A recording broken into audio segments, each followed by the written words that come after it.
प्यारे विद्यार्थियों, मैं आशा करती हूँ कि आप अपने घर में स्वस्थ और खुश होंगे। बच्चों, पिछले वीडियो में हमने होम साइंस के जो पहले टॉपिक थे आहार और स्वास्थ्य, उसके बारे में जानकारी प्राप्त करी थी। आज हमारा सेकंड टॉपिक है आहार से संबंधित अन्य शब्दावली, अर्थात आहार से जुड़ी हुई और कई बातें हैं जिनके बारे में हम इस टॉपिक में जानकारी प्राप्त करेंगे। बच्चों, आहार जो है एक व्यापक अर्थ वाला शब्द है, क्योंकि अलग अलग क्षेत्र के लोगों का उनकी भौगोलिक और आर्थिक स्थिति के अनुसार उनका खान पान है। तो बेटा, हमारा पहला जो सब पॉइंट है वो है सिफारिश की गई भोजन की मात्रा। सिफारिश की गई भोजन की मात्रा पोषक तत्वों की उन मात्राओं का अनुमान है जिसे एक दिए गए जनसंख्या के समूह में प्रत्येक व्यक्ति द्वारा उपयोग किया जाना चाहिए, ताकि सुनिश्चित किया जा सके कि उस जनसंख्या के सभी व्यक्तियों की शारीरिक आवश्यकताओं की पूर्ति हो रही है। विभिन्न वर्गों जैसे वयस्कों, शिशुओं, बच्चों, गर्भवती और स्तनपान करने वाली महिलाओं के लिए सुझावित पोषक तत्वों की मात्रा भी भिन्न है। बेटा, जो RDA है, रिकमेंड डाइटरी अलाउंस है, उन्होंने एक निश्चित किया है, अर्थात जो हमारी राष्ट्रीय विज्ञान अकादमी के खाद्य और पोषक बोर्ड द्वारा अच्छे स्वास्थ्य के रख रखाव के लिए प्रतिदिन हर रोज एक पोषक तत्व की अनुमानित मात्रा को आवश्यक माना जाता है। देखो, जो नौजवान लड़के या लड़कियां होती हैं, उनके भोजन में प्रोटीन, कार्बोहाइड्रेट्स कितना होना चाहिए, ये सब निश्चित किया गया है। एक बच्चे की जो रोज की डाइट है उसमें कितना पोषण होना चाहिए, और एक गर्भवती और एक स्तनपान होती है दूध पिलाने वाली औरत, उनकी खुराक में कितने पोषक तत्व होने चाहिए, इनकी जो मात्रा है वो हमारे राष्ट्रीय विज्ञान अकादमी के खाद्य और पोषण बोर्ड ने निर्धारित की गई है। नेक्स्ट, अगला है हमारा क्रियाशील भोजन, फंक्शनल फूड। बच्चों, वे उत्पाद हैं जो विभिन्न फलों, सब्जियों, अनाजों, जड़ी बूटियों और मसालों में प्राकृतिक रूप में पाए जाने वाले रसायनों से बनाए जाते हैं, जिससे कि स्वास्थ्य को लाभ प्राप्त हो सके, कुछ निश्चित रोगों की तीव्रता को कम किया जा सके, अथवा कुछ विशेष शारीरिक क्रियाओं को प्रभावित किया जा सके, जैसे कि प्रोबायोटिक्स और स्टीरोज आदि। प्यारे विद्यार्थियों, वह भोजन जिसके रसायनों से हम कई उत्पाद तैयार करते हैं। बेटा देखो, सबसे पहले उसने बोला फूलों और सब्जियों। देखो बेटा, फूलों से जो फूल होते हैं, इनका जो अर्क से हम क्या क्या बनाते हैं, उनका हमारे स्वास्थ्य के लिए क्या क्या लाभ है। देखो, सबसे पहले फूलों के जो रस है उससे हम इत्र बनाते हैं, परफ्यूम बोलते हैं, और गुलकंद बनाते हैं, और भी कई ऐसी मेडिसिन्स बनती हैं फूलों से। और बेटा दूसरा इसने बोला जड़ी बूटियों। बेटा, जड़ी बूटी एक छोटे पौधे होते हैं जिनका हमारे स्वास्थ्य पर बहुत अधिक प्रभाव पड़ता है, और उनके जो अर्क से हम कई ऐसे मतलब कि अपनी बीमारियों को दूर करते हैं। बेटा, जैसे सबसे पहले मैं आपको लेती हूँ, जैसे हम गर्मियों में कौन सी जड़ी बूटी हर एक घर में होती है, जैसे कि ब्राह्मी का शरबत पीते हैं। ब्राह्मी भी एक जड़ी है, बूटी है, जिसके अर्क से हम एक ठंडाई बनाते हैं, ब्राह्मी, जो इससे हमारा दिमाग ठंडा रहता है, तरोताज़ा रहता है। जैसे पुदीने का अर्क है, उससे हम उसके रस अगर हम पीते हैं तो हमारे पेट दर्द ठीक होता है। और सर्दियों में हम जैसे कौन से जड़ी बूटी का प्रयोग करते हैं, जैसे शिलाजीत है। शिलाजीत हमें अंदर से ही मजबूत और गर्मी पैदा करती है।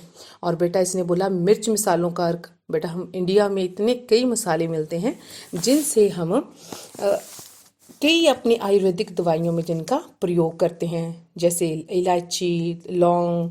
जैसे हमारे दांत दर्द होता है तो हम लौंग रखते हैं, तो उसके अर्क से हमारे शरीर में कई ऐसी बीमारियां हैं जिनसे हम शरीर को स्वस्थ रख सकते हैं और बीमारियों से दूर रख सकते हैं।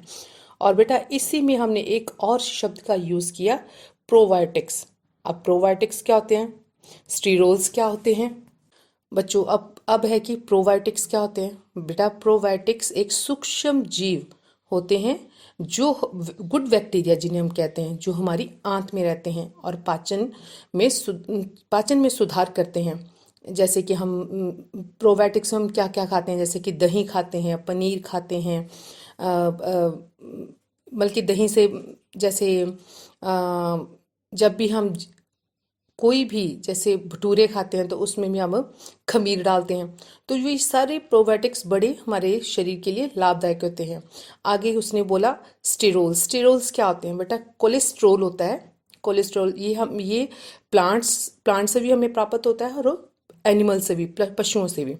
जैसे प्लांट से हमें कैसे प्राप्त होता है, जैसे प्लांट से कोई भी ऑयल है, सरसों का ऑयल है, सूरजमुखी का है, तिल का तेल है। और पशुओं से कैसे है, दूध, दही, पनीर, घी, ये सारे फैट्स हमारी बॉडी में जाके स्टेरोल्स का काम करते हैं। इसकी हमें कम आवश्यकता होनी चाहिए, हमारे शरीर में इसका कम मात्रा होनी चाहिए। बच्चों अगला है पौधों से प्राप्त रसायन। ये पोषक तत्वों के अतिरिक्त पौधों के रसायन हैं जिनके महत्वपूर्ण स्वास्थ्य कार्य हैं, जैसे एंटीऑक्सीडेंट क्रियाएं, जो कि हृदय रोग और कैंसर की संभावना को कम कर सकती है। उदाहरण के लिए लाइकोपिन, जिसका सबसे ज़्यादा जो अर्क टमाटरों में होता है और ये पूरक के रूप में प्रयुक्त होता है। बच्चों इसमें बोला है कि जैसे पौधों से प्राप्त रसायन से हमारे स्वास्थ्य को बहुत लाभ प्राप्त होता है। जैसे उसने बोला एंटीऑक्सीडेंट क्रियाएं। बेटा एंटीऑक्सीडेंट क्रियाएं क्या होती हैं, आपने कई बार सुना होगा कि एंटीऑक्सीडेंट युक्त पदार्थ। बच्चों ये हमारे शरीर के लिए बहुत लाभदायक होते हैं।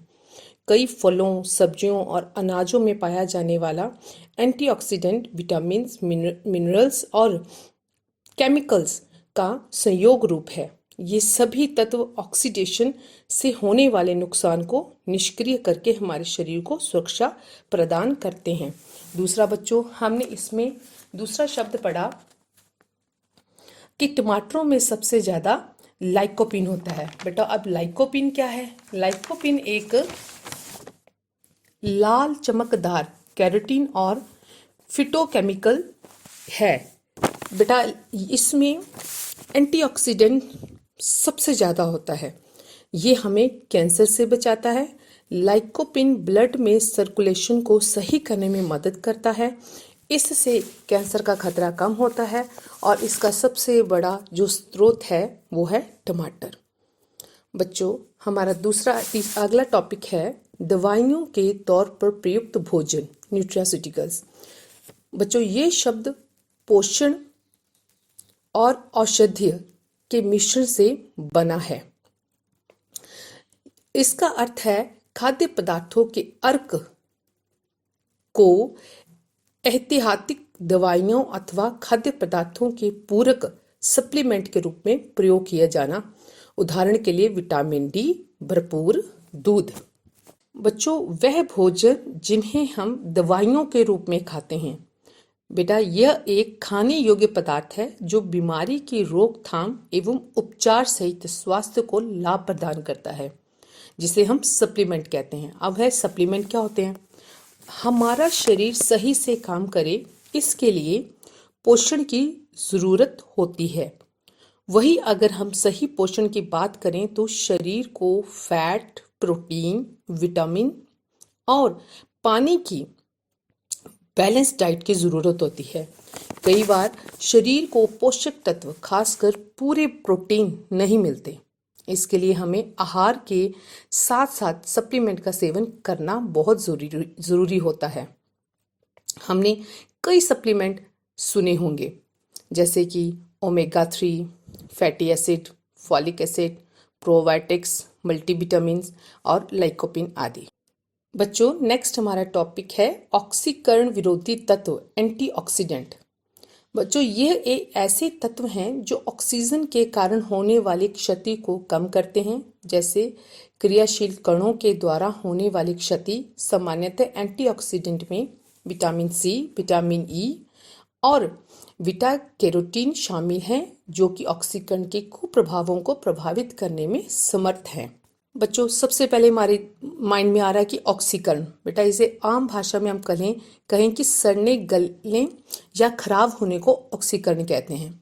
बेटा, जब हमारा शरीर कार्य करता है, अनेक कार्य करता है, जैसे पाचन का कार्य, श्वसन का कार्य, बोलता इन कार्यों से बच्चों पाचन और श्वसन इस प्रक्रिया के दौरान हमारे शरीर में अनेक उत्पाद पनपते रहते हैं जो हमारे शरीर को नुकसान पहुंचाते हैं, और एंटीऑक्सीडेंट ही है जो हमें ऑक्सीकरण से पैदा हुई बीमारियों से हमें बचाता है। बच्चों, नेक्स्ट है हमारा पोषक घनत्व।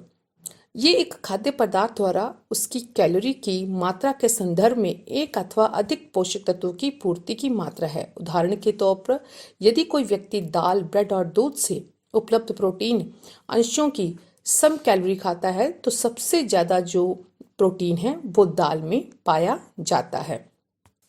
बच्चों, जैसे टेबल में बताया है, दाल में कैलोरी कितनी होती है 85 और प्रोटीन कितना होता है 5.5। दूध में 85, प्रोटीन कितना 4.0।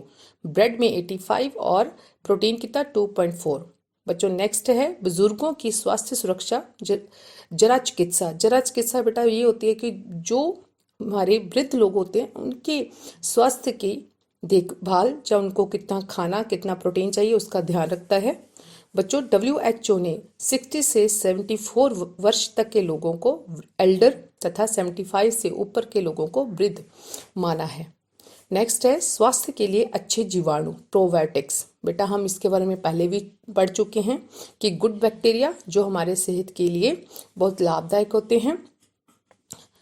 बोलता प्रोबायोटिक्स जीवित जीवाणुओं का समूह है जिसके एक निश्चित मात्रा में मिलने पर अनुकूल प्रभाव पड़ता है। आमतौर पर प्रोबायोटिक्स के रूप में जो बैक्टीरिया प्रयुक्त होते हैं वे लैक्टोसिली तथा विडी बैक्टीरिया है जो खमीर भोजन पदार्थों से के साथ खाए जाते हैं, जैसे कि हमारा दही। बच्चों, जितना मैंने आपको आज समझाया है उसी से रिलेटेड मैंने छोटे से वस्तुनिष्ठ प्रश्न बनाए हैं। कृपया आप उनके पढ़कर उत्तर देना, हो सके तो अपनी कॉपियों पे भी उन्हें लिख लेना। पहला है, सब्जियों से हमें कौन सा पोषक पदार्थ प्राप्त होता है? कैल्शियम तथा लोहा, कैरोटीन, विटामिन सी या ऊपर सभी, उपरोक्त सभी। 1 ग्राम वसा से हमें कितनी ऊर्जा प्राप्त होती है? 4.1 कैलोरी, 9 कैलोरी, 4.0 कैलोरी या उपरोक्त कोई भी नहीं। नेक्स्ट है, लाइकोपन की मात्रा सबसे अधिक किस में होती है? आलू में, गोभी में, टमाटर में, नींबू में। नेक्स्ट है, सबसे अधिक कैलोरी किस में होती है? अंडा, दूध, दाल या फल में। 5वां है, कोलेस्ट्रॉल का स्तर स्त्री पुरुष में कितना होना चाहिए? 100 mg, 200 से कम या 200 से अधिक या उपरोक्त सभी ठीक है।